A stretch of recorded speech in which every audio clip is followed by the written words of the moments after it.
Alhamdulillahirabbil alamin wa bihi nasta'in ala umuri dunya waddin. Asyhadu an la ilaha illallah wa asyhadu anna Muhammadar Rasulullah la nabiyya ba'da amma ba'd. Fa ya ibadallah inni usikum wa iya bi nafsi faqad fazal muttaqun ittaqullaha haqqa tuqatih wa la tamutunna illa wa antum muslimun. فقال الله تعالى في القرآن الكريم أعوذ بالله من الشيطان الرجيم بسم الله الرحمن الرحيم يا أيها الناس قد جاءكم موعظة من ربكم وشفاء لما في الصدور وهدى ورحمة للمؤمنين صدق الله العظيم. Hadirin sidang jemaah Jumat rahimahumullah. Pertama sekali, marilah kita mengucapkan rasa puji dan syukur kita atas kehadirat Allah Subhanahu wa taala, yang mana Allah telah melimpahkan rahmat dan karunia-Nya kepada kita semua, sehingga kita dapat melaksanakan rutinitas kita tiap minggunya sebagai seorang muslim laki-laki untuk melaksanakan sholat Jumat secara berjamaah.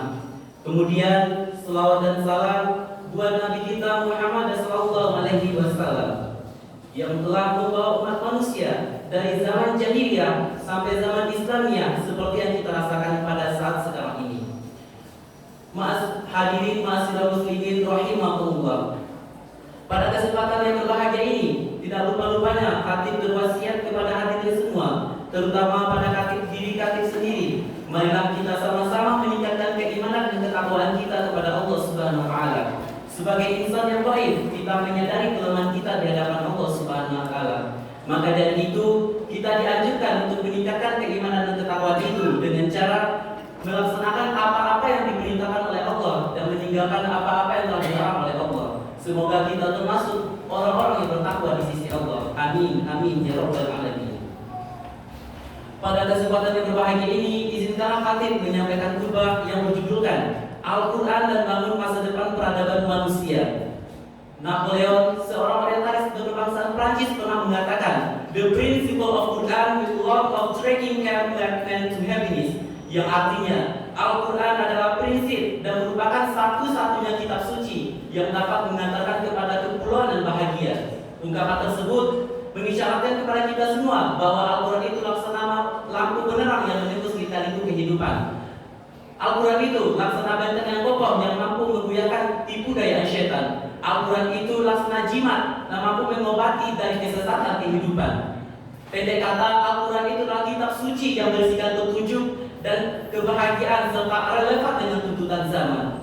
Maka dari itu, bacalah Al-Quran karena Al-Quran akan datang pada hari kiamat sebagai penolong. Hadirin ma'asyiral muslimin rahimahumullah. Dalam rangka menjadikan Al-Quran sebagai petunjuk hidup kita, Allah berfirman dalam surah Yunus ayat 57 yang telah kami bacakan di awal khutbah tadi. Bismillahirrahmanirrahim. Ya ayyuhan nasu, wahai manusia, qad ja'akum mau'izatun min rabbikum, sesungguhnya telah datang kepadamu pelajaran dari Tuhanmu, wa syifa'un lima fis sudur, dan penyembuh dari segala penyakit yang berada di dalam dada, wa hudaw wa rahmatul lil mu'minin, dan petunjuk serta rahmat bagi orang-orang yang beriman. Hadirin ma'asyiral muslimin rahimahumullah. Ayat tadi mengisyaratkan kepada kita semua serta menegaskan kepada kita semua bahwa telah datang kepada manusia Al-Quran yang berisikan petunjuk dan pedoman untuk dijadikan pedoman dalam kehidupan kita sehari-hari. Al-Quran mampu memberikan petunjuk itu. Sesungguhnya, apakah fungsi dan peranan Al-Quran itu diturunkan kepada manusia untuk peradaban manusia selanjutnya? Sesungguhnya ayat tadi sebagaimana dijelaskan dan ditafsirkan oleh Imam Ali Asy-Syabuni dalam Syarahul Tafsir, dia menjelaskan bahwa ada 4 fungsi diturunkannya Al-Quran. Fungsi yang pertama adalah Al-Quran diturunkan sebagai pelajaran dari Tuhan yang Maha Pengajar. Berkaitan dengan hal tersebut hadirin semua, sesungguhnya Imam Al-Ghazali berbicara dalam Jawahirul Quran mengatakan bahwa seluruh cabang ilmu itu berasalkan dari Al-Quran. Seluruh cabang ilmu bersumberkan dari Al-Quran. Baik ilmu yang terdahulu maupun ilmu yang akan datang. Baik ilmu yang belum diketahui manusia ataupun ilmu yang sudah diketahui manusia. Intinya semua ilmu pengetahuan itu bersumberkan dari Al-Quran. Dengan bukti, bukankah Al-Quran diturunkan dengan menggunakan bahasa Arab sehingga lahirnya ilmu tata bahasa yang kita kenal dengan ilmu nahwu dan syaraf? Bukankah karena Al-Quran diturunkan dengan bahasa yang indah, puitis, argumentatif sehingga mendorong lahirnya ilmu yang bahasa sastra yang kemudian kita kenal dengan ilmu balaghah dan mantik? Bukankah karena Alkitab diperintahkan untuk membaca Al-Quran dengan baik dan benar sehingga mendorong munculnya ilmu qiraat yang kemudian kita kenal dengan ilmu tajwid? Bukankah Al-Quran itu menerangkan, menjelaskan tentang penciptaan makhluk hidup dan alam semesta ini sehingga mendorong munculnya ilmu kehidupan yang kemudian kita kenal saat ini dengan ilmu biologi? Bukankah karena Al-Quran itu diciptakan menceritakan tentang seluk-beluk masyarakat terdahulu sehingga mendorong munculnya ilmu kemasyarakatan yang kemudian kita kenal saat ini dengan ilmu sosiologi? Pendek kata bahwa seluruh cabang ilmu pengetahuan itu bersumberkan dari Al-Quranul Karim. Hadirin ma'asyiral muslimin rahimahumullah. Kemudian fungsi Al-Quran yang diturunkan yang kedua yaitu sebagai obat penyakit batin seperti penyakit syirik, ragu dan bodoh. Kenapa Al-Quran itu diturunkan sebagai penyakit batin bukan penyakit zahir? Jawabannya adalah penyakit zahir memang berbahaya jika tidak kita obati. Tapi jauh lebih berbahaya lagi jika kita tidak mengobati penyakit batin. Misalnya penyakit stroke, jantung, penyakit tumor memang lebih berbahaya jika tidak kita obati karena dapat merusak tubuh manusia. Tetapi penyakit iri hati, dengki, sombong, frustasi, aus kursi dan menghalalkan segala cara untuk menduduki jabatan itu lebih berbahaya karena dapat merusak tatanan kehidupan bermasyarakat, berbangsa maupun bernegara. Maka dari itu hadirin semua, marilah kita sama-sama, Al-Quran diturunkan untuk memberikan larangan dan perintah, janji dan ancaman. Maka dari itu marilah kita sama-sama mengamalkan Al-Quranul Karim di dalam kehidupan kita sehari-hari. Insya Allah ketika kita telah mengamalkan Al-Quran dalam kehidupan, penyakit hati yang ada di dalam dada kita akan terkikis secara habis.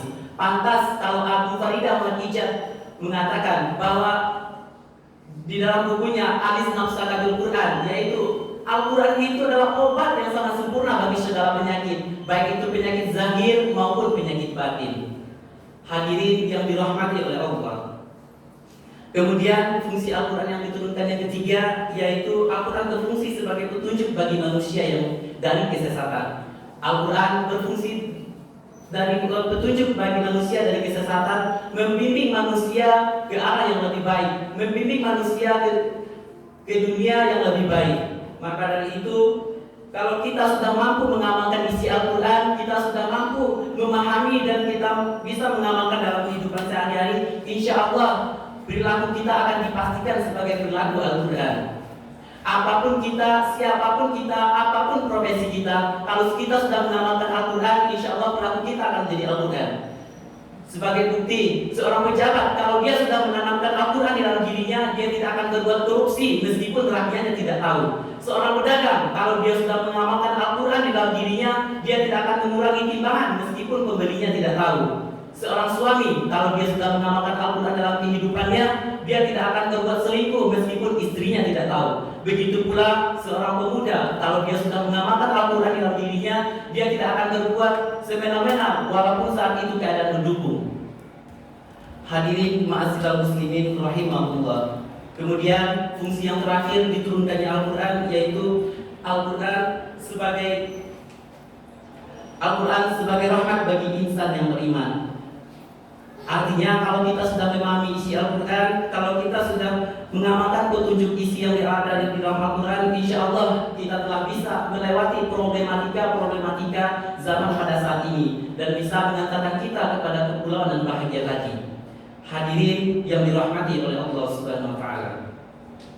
Oleh karena itu, dalam rangka menjadikan Al-Quran sebagai pedoman hidup kita dan menjadikan Al-Quran sebagai peradaban manusia yang Qurani saat ini, marilah kita sama-sama membaca Al-Quran, marilah kita sama-sama memahami Al-Quran, kita pahami isinya, kita pahami ajarannya dan kita terapkan dalam kehidupan sehari-hari.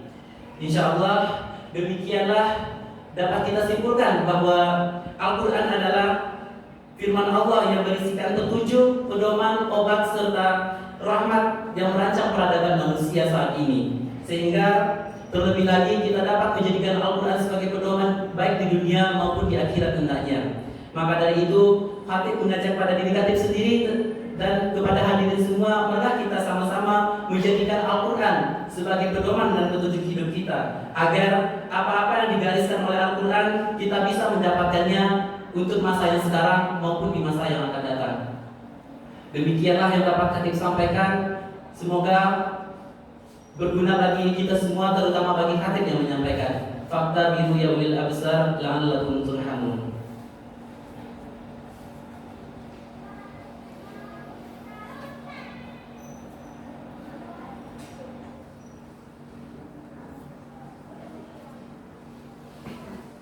Alhamdulillahirabbil alamin. Assalatu wassalamu ala asrofil anbiya'i wal mursalin wa ala alihi washabihi rasulillah ajmain. Allahumma shalli ala Muhammad wa ala ali Muhammad kama shallaita ala Ibrahim wa ala ali Ibrahim wa barik ala Muhammad wa ala ali Muhammad fil alamin innaka Hamidum Majid. Bismillahirrahmanirrahim. Qul huwallahu ahad, Allahus samad, lam yalid wa lam yulad wa lam yakul lahu kufuwan ahad. Allahumma firli muslimina wal muslimat wal mu'minina wal mu'minat wal aqwari minhum wal amwat. Innaka sami'un karimun mujibud da'wat ya khadiyal hajat. Allahumma rabbana la tuzigh qulubana ba'da idh hadaitana wa hab lana min ladunka rahmatan innaka antal wahhab. Rabbana zalamna anfusana wa illam taghfir lana wa tarhamna lanakunanna minal khasirin. Rabbana atina fid dunya hasanah wa fil akhirati hasanah wa qina azabannar. Ibadallah, innallaha ya'muru bi ta'zil qurba wa yanhauna 'anil fahsya'i wal munkar wal baghi la'allakum tadhakkarun wa la dzikrullahi akbar. Wa aqimus shalah.